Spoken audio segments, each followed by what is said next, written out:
자, 우리 71페이지에 유형자산 재평가를 보면, 자, 우리가 결산할 때 이게 등장할 수가 있겠죠. 그렇죠? 그럼 결산할 때에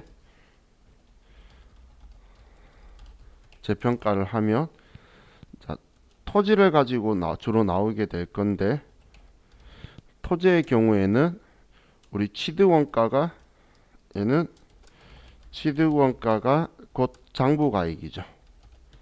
그렇죠? 그래서 자, 장부가액하고 우리 공정가액하고 둘을 비교를 할 건데, 비교했을 때에 자, 우리가 하락을 하게 되면, 자, 우리는 회계 처리할 때에 대변에 토지를 써주고, 그리고 재평가 손실이라는 900번대의 영업외 비용 계정 과목을 쓸 건데, 상승을 하게 되면 차변에 토지라고 쓰고, 그리고 대변에 재평가 차익이라고 해서, 자, 계정 과목을 영업외 수익이 아니라 우리는 기타 포괄 손익누계액인 자본으로 처리할 거예요. 자본으로. 자, 더 나가가지고 나오기에는 뭐 좀 문제 내는 게 자기들이 생각해도 적절하지 않을 것 같아요. 그럼 최소한 이 두 개는 재평가 이익이라는 900번대가 아니라는 거예요. 상승했을 때에 재평가 이익이라는 900번대에는 사용하는 게 아니란 이야기예요. 재평가 차익을 쓰셔야 되지, 재평가 이익을 쓰시면 안 되니까 지금 장부가액하고 둘이 비교하는 거죠. 만약에 내렸다가 다시 회복하면 장부가액까지는 쓸 건데 그렇게는 안 나올 거니까 일단 여러분들은 이 두 가지를 기억을 하세요. 전부 다 기출문제로 나왔던 것들이니까. 자, 그리고 유형자산의 손상에 대해서 나오게 되면, 자, 유형자산의 손상은, 자, 얘는 장부 금액하고 그리고 회수 가능액 중에 하고의 차이를 봤을 때, 이제 회수 가능액이 하락했을 때 손상을 보는 거예요. 손상을 인식하는 거예요. 자, 그럼 여기에서 회수 가능액은, 이거는 우리 순공정 가치하고 그리고 사용 가치하고 두 개를 비교해서, 자, 이거 중에서 큰 금액이 우리는 회수 가능액으로 처리를 할 거예요. 그리고 장부 금액을 쓸 때는, 장부 금액은 단기 감가상각 반영 후 금액을 사용하는 거예요. 올해 거 감가상각 한 금액에 장부 금액을 쓰고, 회수 가능액은 공정가치하고 사용가치 중에 큰 거 두 개를 비교했을 때, 그때 장부 금액보다 회수 가능액이 하락을 하면 손상을 인식을 하게 될 거라는 거예요. 예를 들면 장부 금액이 100만 원인데 공정가치는 90만 원이고 사용가치는 110만 원이라면 110만 원이니까 손상 입은 게 아니라는 거예요. 무슨 말인지 이해가시죠? 그런데 봤더니, 자, 올해 100만 원에 샀는데, 올해 감가상각이 예를 들어 20만 원 된다면 장부 금액은 80만 원 가지고 하는 거예요. 장부 금액을 취득원가를 가지고 하는 게 아니고 올해 것까지, 단기 것까지 감가상각을 반영한 장부 금액을 잣대로 해서 계산하셔야, 자, 이론 문제에서 단기에 인식할 손상차손의 금액은 얼마인가 이렇게 등장을 하는데, 그때 여러분들이 생각하실 때 이걸 먼저 생각하고 그 다음 이 두 개 중에 큰 금액하고 그렇게 해서 장부 금액보다 회수 가능이 하락하면 인식하는 거고 장부 금액보다 높으면 0이 답이 되는 거예요. 손상 인식 안 할 거니까. 이해가시죠? 자, 다음 이제 72페이지로 가서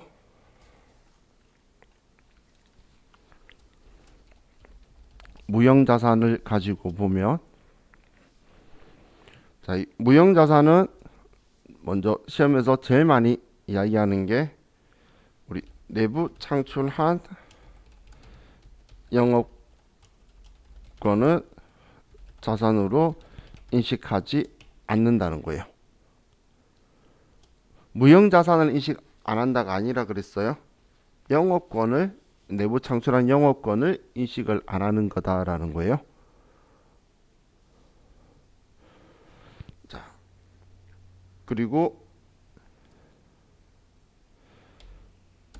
자, 우리 무형자산 할 때에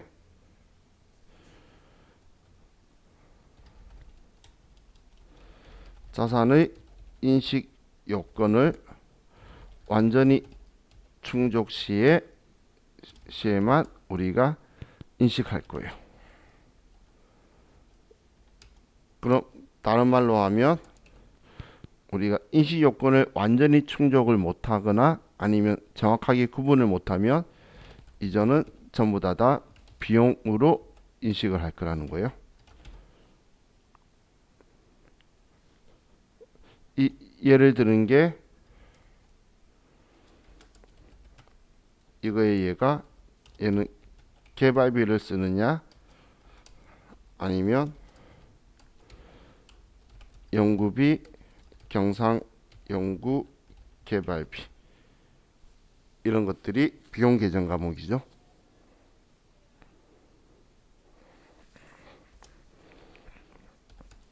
그리고 외부에 개발 의뢰를 하게 되면 그러면 그냥 바로 개발비로 인식을 할 거예요. 외부 구입이니까.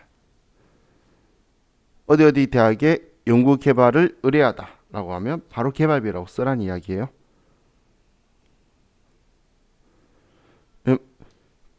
그거 생각 안 나면 엄청 고민 많이 돼요. 왜냐면 내용은 딴 방향으로 흘러가 있거든. 연구 쪽도 많이 보이고 외주 줬다는 것도 보이고 막 그런 쪽으로 보일 거니까 어디에 이제 개발을 의뢰했다라고 하면 여러분들은 바로 개발비로 인식해 버리시고. 자, 다음 우리 무형자산의 상각은 이건 시험에 지문으로 이론에서 자주 등장하니까 여러분들 한번 지겨울 거예요. 이거 모든 상각 방법을 사용 가능하다. 모든 상각 방법이라는 게 정의법, 정률법, 연수합계법, 생산량 비례법 이런 것들 이야기하는 거예요. 이중체감법 이 중에서 선택을 할 거예요. 자, 이게 우리 감가상각에서 본 거죠. 우리 기출 문제 보면 이렇게 여러 개 열거를 쭉 해도요. 그럼 다 읽어봐야 돼. 왜냐면 이 사이에 유효이결법 이런 거 집어넣어서 오답 나오고 막 그러니까 정말 유치하죠. 그렇기 때문에 여러분들이 잘 보셔야 돼요. 그럼 합리적인 상각 방법 미 선택 시 우리는 정해법을 사용하는 거죠. 그럼 무형자산은 원칙적으로 내용연수 20년을 초과하지 않는다는 거예요. 하지만 우리 관계 법령이나 아니면 계약에 의한다면 내용연수 20년 초과 가능하고. 자, 그리고 무형자산의 잔존 가액은 0원 없다는 이야기예요.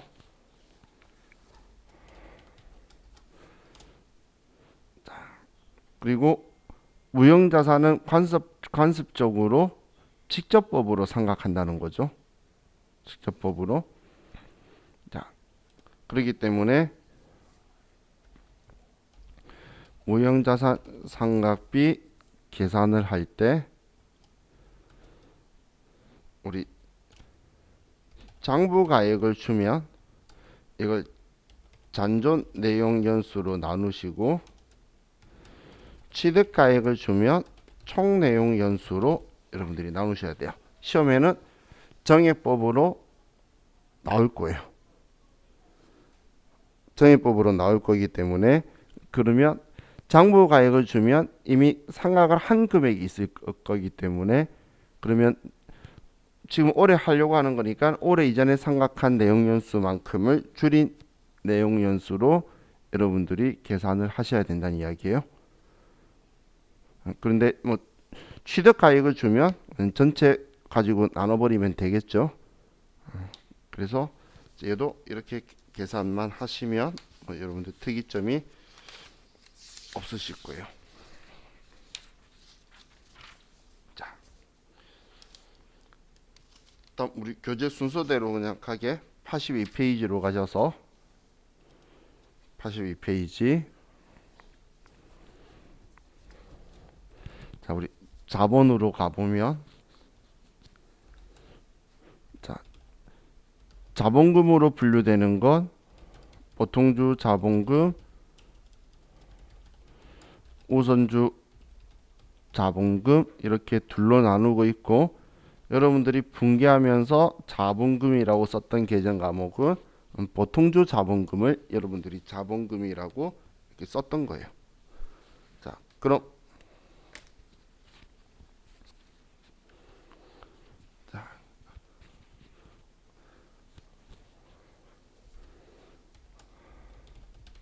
자본잉여금은 자본 간의 거래에서 이익을 본 거니까 얘는 계정 과목이 주식 발행 초과금, 감자 차익, 자기 주식, 처분 이익 계정 과목을 우리 시험 때 사용을 할 건데 뭐 또 있긴 해요. 근데 자본 간의 거래에서 우리가 잉여금 돈이 남은 거예요.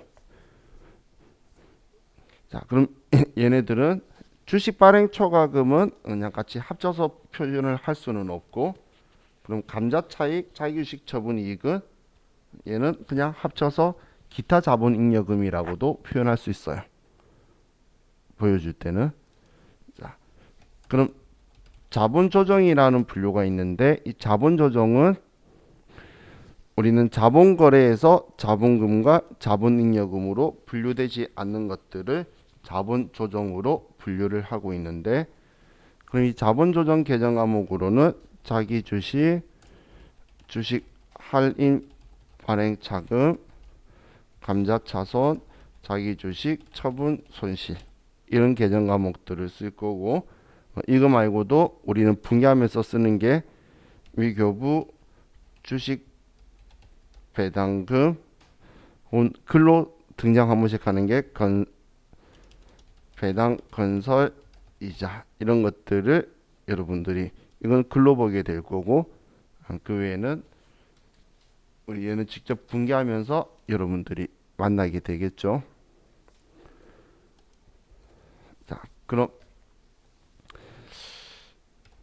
자, 기타 포괄 손익 누계액은 자, 미실현 보유 손익이기 때문에 여기에는 계정 과목에 평가나 환산한 계정 과목들이 있을 거고 우리가 기억해야 될 게 매도 가능 증권 평가 손익 그리고 재평가 잉여금 이게 재평가 차익 계정 과목이에요.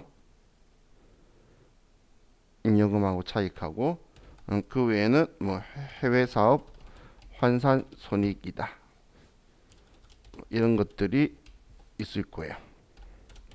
다음 이익잉여금 계정 과목에는 얘는 분류가 더 나눠져서 법정 적립금은 이익 준비금이라는 계정 과목을 쓸 거고 자, 얘는 상법상 자본금의 2분의 1에 도달할 때까지 최소 금전 배당의 10%를 적립을 꼭 하라는 게 이익준비금의 법에 명시된 최소 한도.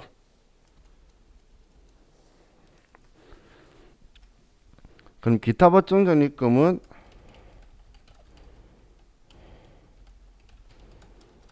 상법 외 법에서 정하고 있는 적립금이고, 이미 적립금은 감채 적립금이라든지 사업 확장 적립금이라든지 회사가 임의적으로 설정하는 거고, 이익 미처분 잉여금은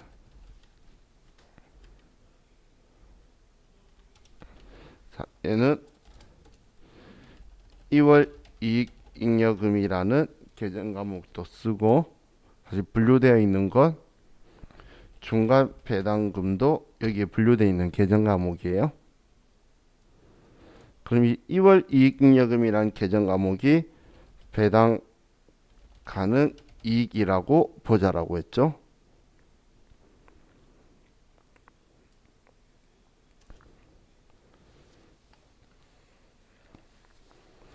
자, 그럼 주식을 발행을 하면, 그러면 무조건 대변에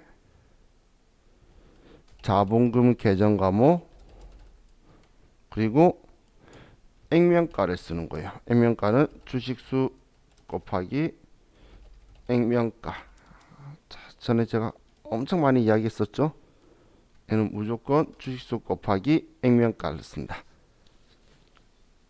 그러면 주식을 소각을 하게 되면 무조건 차변에 자본금 계정을 쓰고, 얘도 무조건 액면가를 쓰는 거예요. 그럼 반대쪽에는 주식 발행했을 때는 차변에 내가 발행가를 받을 거고, 주식을 소각하면 대변에 내가 돈을 준 걸 쓰게 될 거예요. 이건 정해져 있는 거고. 자, 그럼 우리가 주식을 발행하거나 소각을 할 때, 자, 지금 얘네들이 자본거래죠. 그죠? 자, 그런데 여기에 자기 주식의 계정 과목은 얘는 그냥 액면가 사용하는 게 아니라는 거예요. 얘는 취득가액이 곧 장부금액이에요. 취득가액이 장부금액이기 때문에 그냥 자기 주식은 우리는 취득한 돈 주고 받은 금액을 사용하는 거지 액면가를 사용하시면 안 돼요. 얘네들은. 자, 그럼 여기에서 여러분들이 꼭 기억할 게, 이 자본 거래는 무조건 우선 상계가 있는데, 주식 발행 초과금과 주식 할인 발행 자금, 감자차익, 감자차손, 자기 주식 처분 이익, 자기 주식 처분 손실, 그리고 평가할 때 매도 가능 증권 평가 이익, 매도 가능 증권 평가 손실. 이거는 계산할 때만 쓰겠죠.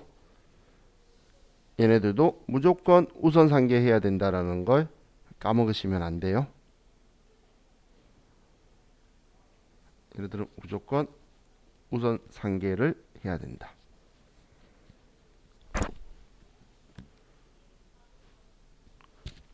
주식 발행 초과금 쓰고 싶으면 주식 할인 발행 자금이 있는지, 감자차손 쓰고 싶으면 감자차익이 있는지, 기말에 매도 가능 증권이 올랐으면 우리는 평가 이익의 잔액이 있는지, 이런 것들을 무조건 여러분들이 확인을 하셔야 된다는 이야기예요. 아이 대놓고 적어주죠. 우리 세무이급 기출 문제 보면 그죠?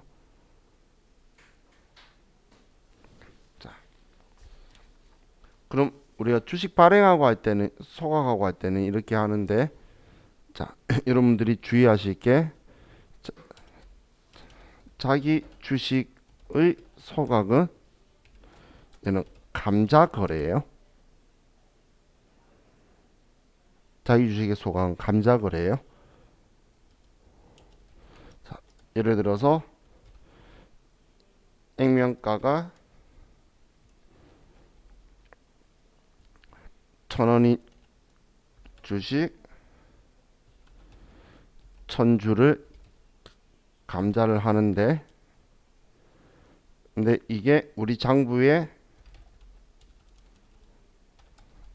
자기 주식으로 120만 원에 적혀 있는 거예요. 그럼 이걸 감자를 하게 되면 차변에 자본금 무조건 주식수 곱하기 액면가를 하고 자기 주식은 장부 금액을 지워주게 되는데 이때 차이나는 20만 원을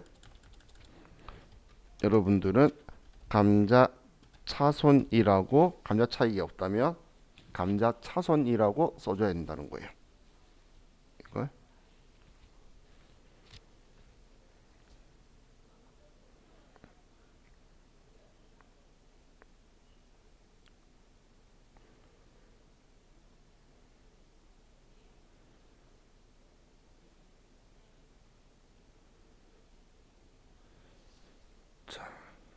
그래서 여기 자기 주식에 현혹되시면 안 돼요.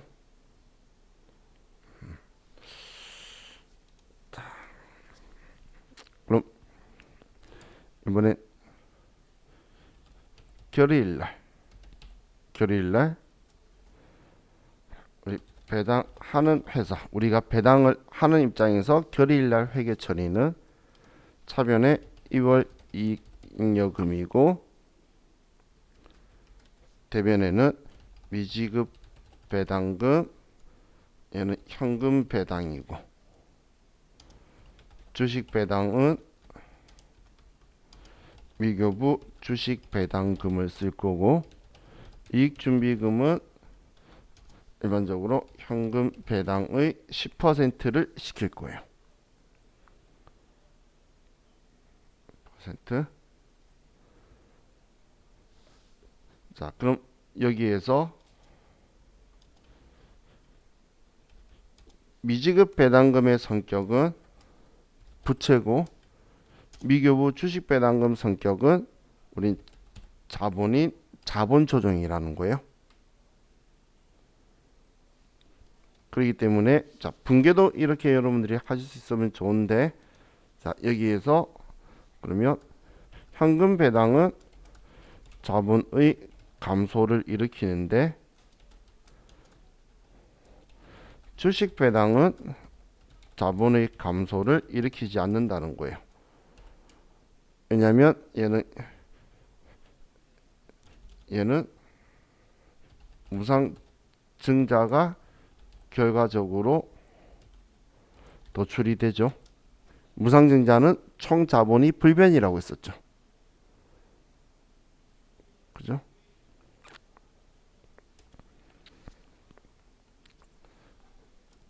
자,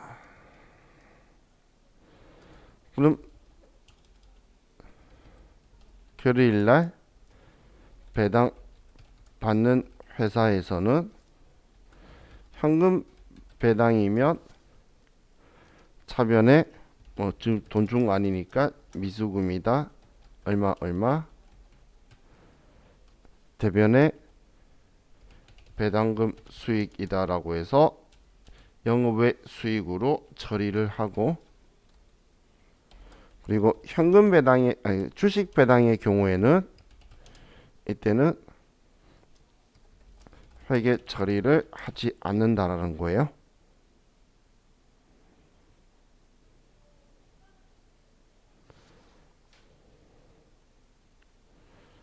자, 그럼 현금 배당을 실시를 하면 이때는 그냥 미지급 배당금을 지워주고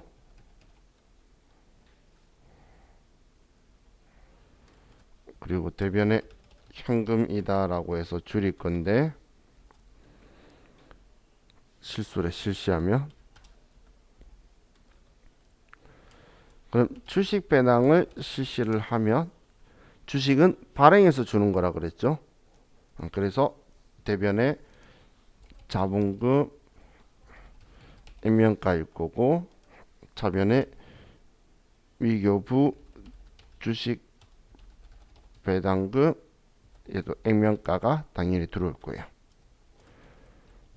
그럼 현금 배당 수령을 하면 이렇게 미수금이라 처리해뒀으면 미수금을 지우면서 쓸 거고 차변에 돈 받은 걸 쓸 건데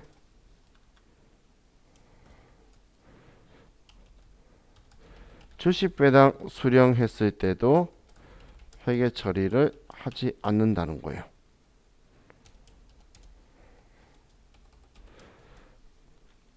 그럼 회계 처리는 하지 않고 주식 배당을 수령했을 때는 회계 처리하지 않고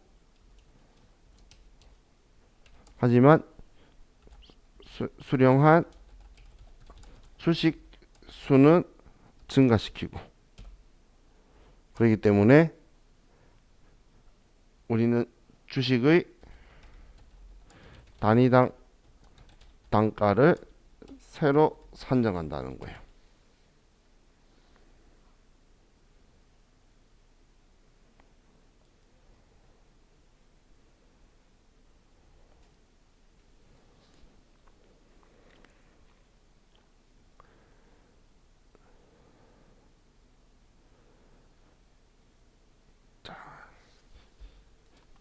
이게 우리 주식 했을 때하고 받았을 때 분계도 같이 생각을 하시고 그리고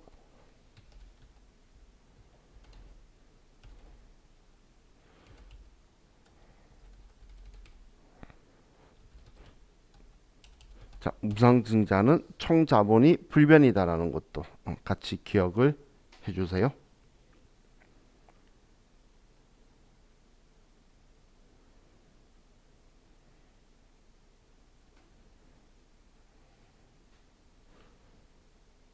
즉 무상증자가 우리는 이익준비금 자본이나 자본금으로 전입하는 거 이분계 차변에 이익준비금 일반 연표에 나올 수 있는 분계죠. 그리고 저 위에 있는 주식 배당 이런 게 무상증자의 사례로서 총 자본은 불변인 거다.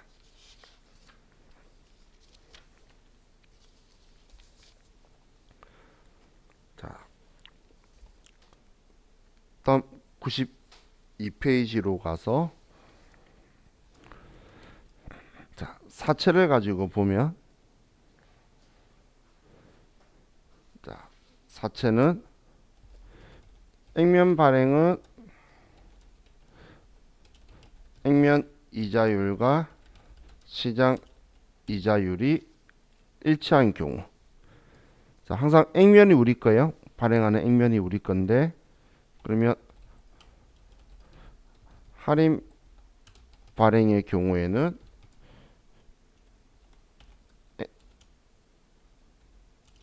액면 이자율보다 시장 이자율이 더 크면 내 거보다 시장이 더 크면 당연히 내가 불리하죠. 그래서 할인인 거고 할증 발행은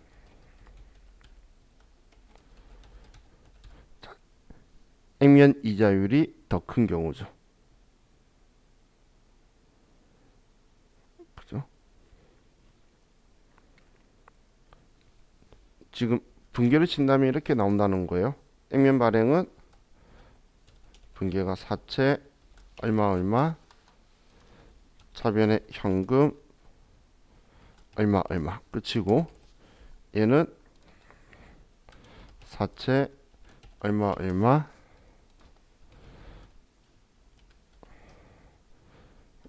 현금 얼마 얼마. 근데 여기에 작게 받은 만큼 사채 할인 발행 자금이 올 거고,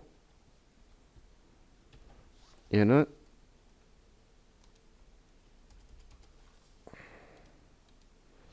대변에 사채 얼마 얼마, 차변에 돈을 받는데 내가 유리한 조건이기 때문에 사채 액면가보다 많이 받아서 사채 할증 발행 자금이다라고 써줄 거예요. 자, 그럼 이 사채 계정 과목은 무조건 액면가 사용 계정이에요.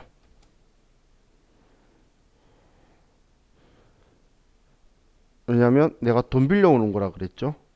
채권 발행하고 돈 빌려오는데 무조건 액면가를 갚아야 되잖아. 그럼 빌려왔을 때 외부 예강계자한테 얼마를 상환해야 된다고 무조건 쓰는 거예요. 그럼 돈 갚으면 당연히 액면가 적혀있던 거 지워야 되겠죠. 그래서 이 사채라는 계정 과목은 무조건 액면가를 쓰는 계정 과목이고, 그럼 이 사채 할인 발행 자금은 우리 사채의 차감 계정이고, 사채 할증 발행 자금은 사채의 가산 계정이에요. 그렇기 때문에 사채 장부 가액은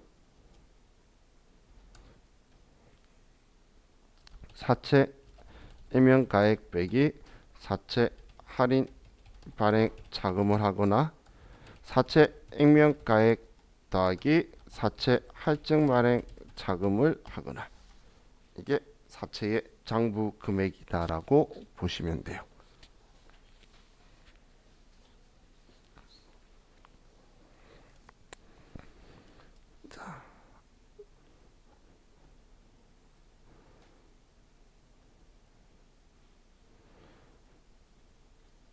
그럼 우리는 유효이자율법을 쓰는데, 이 유효이자율법은 이자 주거나 받을 때 이자 비용, 이자 수익 계정 과목의 금액을 인식을 유효이자로 처리하는 거고, 그럼 이 유효이자라는 건 바로 앞에 적혀 있는 사채 장부 가액 곱하기 유효이자율을 곱해주는 게 유효이자죠.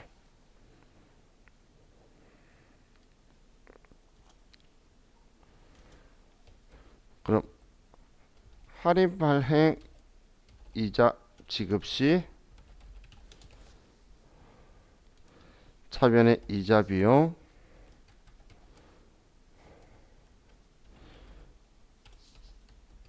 유효이자 또는 액면이자 차변에 사채 할인 발행 자금을 쓸 거고, 할증 발행 이자 지급 시 차변의 이자 비용 사채 할증 발행 자금 유효이자 삼각의 액면 이자다, 이렇게 처리가 되겠죠.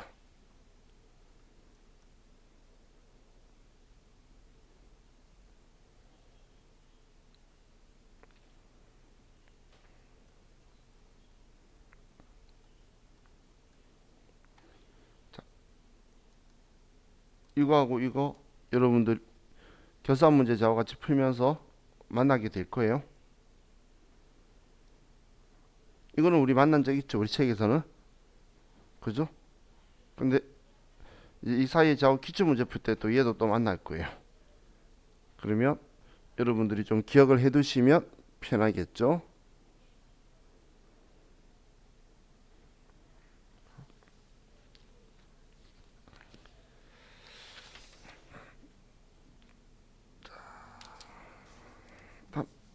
제목의 마지막으로 사채 상환을 하면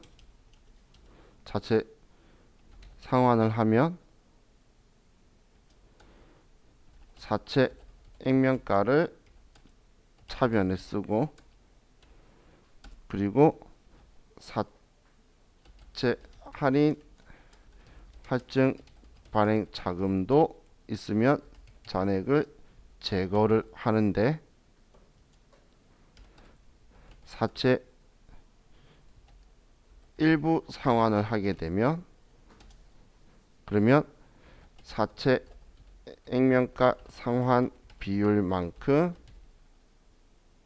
사채 할인 할증 발행 자금 잔액을 제거를 해줘야 된다는 걸 까먹으시면 안 돼요.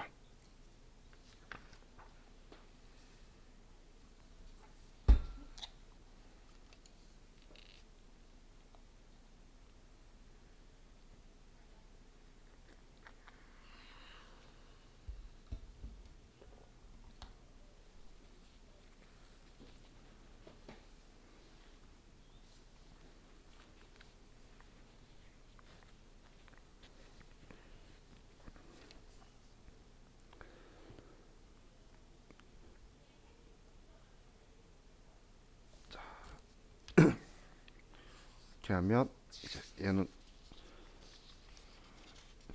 나머지는 뭐 이론하고만 거의 관계가 있으니까,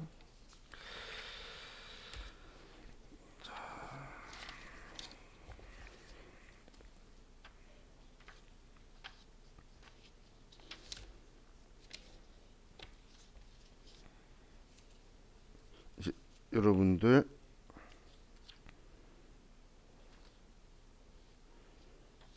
교재 406페이지를 펴보세요.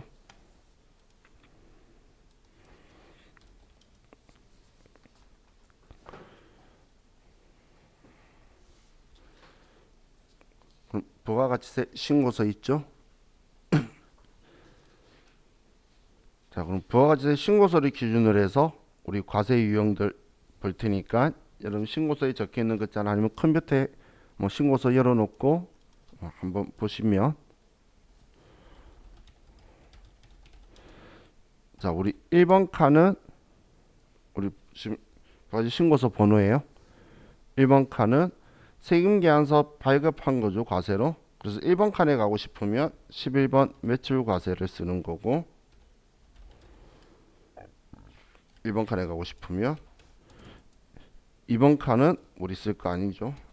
3번 칸은 들어가고 싶으면 17번 카드 과세가 들어갈 거고, 그리고 22번 카드 과세가 들어갈 거고, 4번 칸에 가고 싶으면 14번 건별이 들어갈 거예요. 자, 여러분은 실무적으로 생각까지 하실 분들은 지금 이렇게 생각을 해야 되는 거예요. 부가가치세 신고서가 증빙을 기준으로 잡혀 있죠. 신고서 자체가 증빙을 기준으로 칸을 나눠놨잖아. 그러면 몇 번 칸에 가라고 하는 게 과세 유형이기 때문에 여기에 넣고 싶으면 저 유형을 쓰는 거예요. 사실 신용카드 했다고 해서 17번을 쓰는 게 아니라 3번 칸에 넣고 싶어서 17번 쓴다라고 거꾸로 생각을 하셔야 돼요. 과세 거래인데 증빙이 없네? 그럼 14로 가는 거예요. 4번 칸에 넣고 싶어서 금액을. 그럼 5번 칸에 넣고 싶으면 12번 매출 영세. 수출하는 재화에 대해서 내국에서 일어나서 세금계산서 주고받고 영세율이면 전부 다 여기 12번으로 쓰는 거예요. 내국 신용자만이 아니에요. 자, 그럼 6번인 경우에는 16 수출을 쓰는데, 이것도 직수출인 경우도 당연히 증빙 없으니까 기타로 되어 있어서 얘로 쓸 건데, 이거 말고도 외국에서 우리가 주고받는 그 용역이라든지 이런 것들이 있겠죠. 건설이라든지 그런 것도 증빙이 없으니까 전부 다 16번 쓰는 거예요. 그래서 우리 영세율 구분할 때 영세율 구분 종류가 엄청 많았던 거 보셨을 거예요. 근데 그 거래가 전부 다 이 두 칸에 들어올 거예요. 그럼 여러분들이 생각했을 때 세금계산서 있으면 12번, 없으면 그냥 16번 이렇게 생각을 해야 되겠죠. 그렇죠? 자, 그리고 우리 7번은 당연히 얘는 예정신고 누락분인 거죠. 그래서 얘는 우측에서 보게 될 거예요. 우측에서. 그리고 8번은 대손색 가감이죠.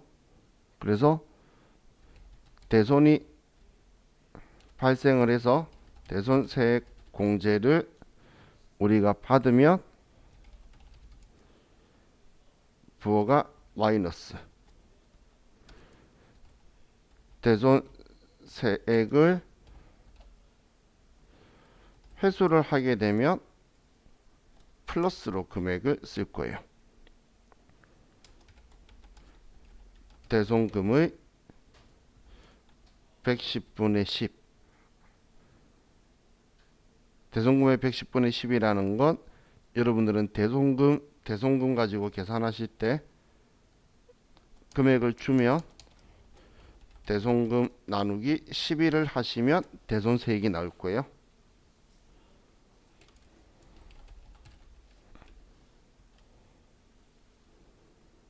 나누기 12를 하시면 대손세액이 나오게 될 거예요.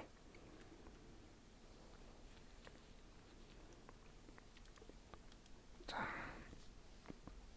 그럼 9번이 과세 표준이 되고, 그리고 가가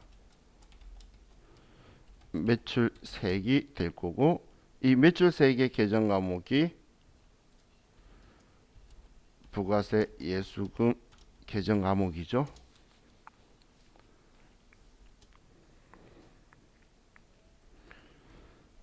자, 다음 10번 들어오려 그러면 이건 엄청 많죠. 뭐 엄청이라기는 좀 그렇지만 51번 매입과세, 52번 매입영세, 54번 불공, 55번 수입. 얘네들이 전부 다 들어오죠. 얘네들인데 일반 매입.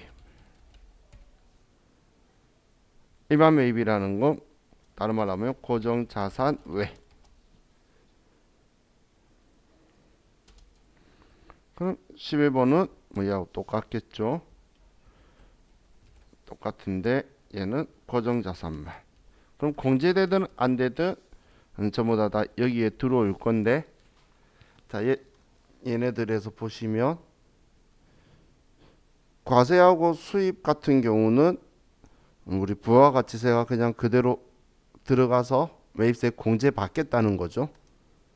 세무계산서에 적혀 있는 매입세액만큼 공제를 받겠다라는 의미인데, 그런데 52번은 세기용원인 거고 불공제는 넣었다가 빼겠다는 거죠. 자, 그럼 12번에 예정신고 누락분도 얘도 우측에서 할 거죠. 예정신고 때 누락한 거 우측에다 입력하면 여기에 반영이 되어서 매입세액 공제를 해줄 거예요. 자, 그럼 이제 14번을 가지고 보면 14번은 얘는 우측 하단을 보게 될 건데, 우측 하단에서 41번 칸에 들어갈 거는 우리는 57번 카드과세, 61번 현금과세. 이게 일반 매입인 경우에 로 들어오게 될 거고, 42번의 경우에는 얘도 똑같은데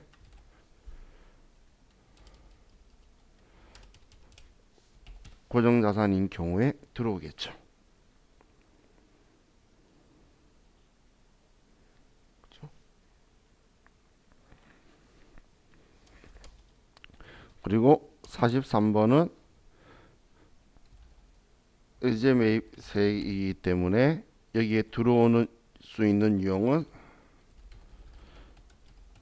매입했을 때에 53번 매입 면세, 58번 카드 과세, 그리고 62번 현금과세 60번 명건 이런 것들이 의제매입세 공제 대상이면 여기에 들어오게 될 거예요.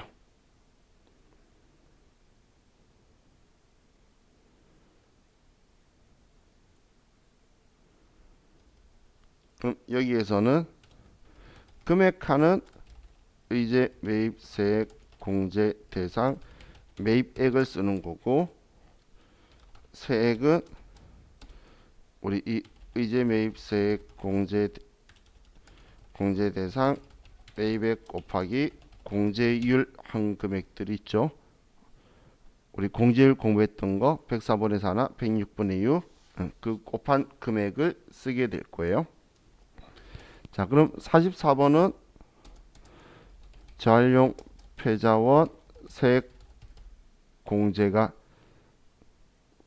대상 매입할 때 들어올 건데, 이때는 53번 매입 면세와 60번 명건만 들어오게 될 거예요.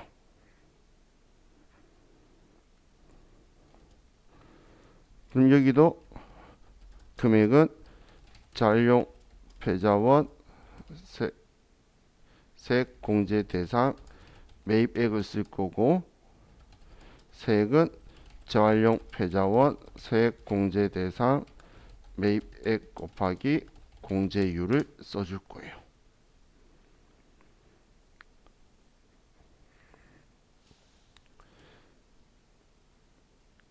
그럼 이제 15번은 합계고 16번으로 가면 얘도 클릭하면 우측이 바뀌게 되는데, 자, 우측이 바뀔 건데, 여기에서 자, 우리가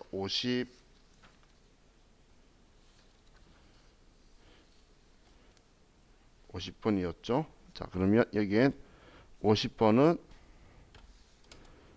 54 불공을 쓴 건데, 자, 불공제 사유에 해당하는 경우. 다음 51번의 경우에도 우리는 54 불공이라고 할 수도 있는데, 여기에는 우리는 공통매입세액 안분 정산 재계산 한 개 여기에 들어오게 되겠죠.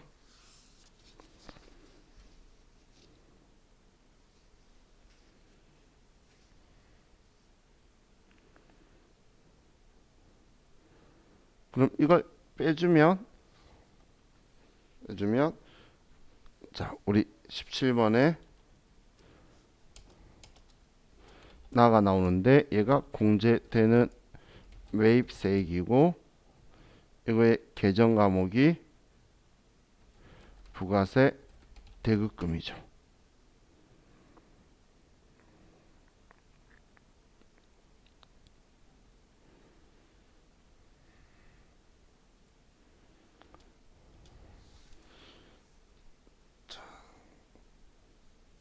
다음 우리는 18번 클릭했을 때에 그때 우리는 세액 공제를 받을 건데, 여기는 우측에 54번 칸에서 전자신고 세액 공제 10,000원을 쓸 거고, 다음 19번은 신용카드 매출 전표 발행 세액 공제인데, 법인 사업자는 세액 공제 대상이 아니죠. 그죠? 그래도 입력하고 싶다면 3번 금액을 합치면 돼요. 공급 대가로.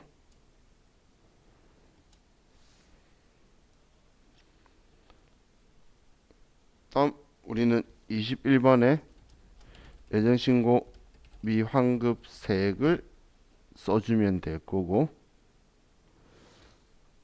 그럼 우리 일반 전표에서는 지금 얘가 계정 과목이 자비익으로 되어 있고, 얘가 계정 과목이 미수금으로 되어 있죠.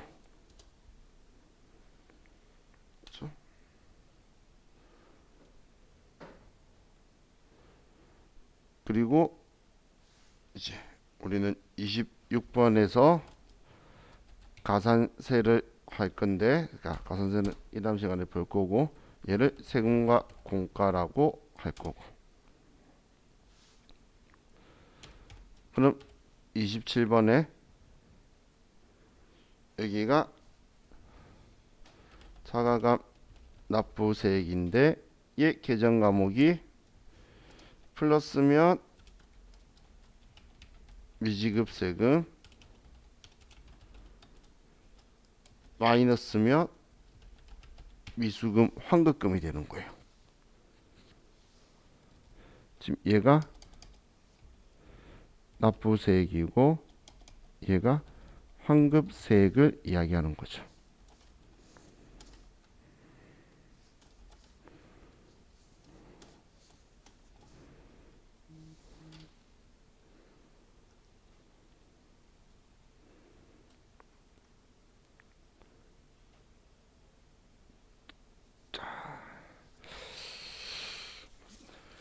이렇게 하면 우리 부어지 신고서에 있는 내용들을 같이 조금 둘러봤고, 이제 쉬었다가 이제 같이 부속 서류들 쭉 보고 가산세 볼게요.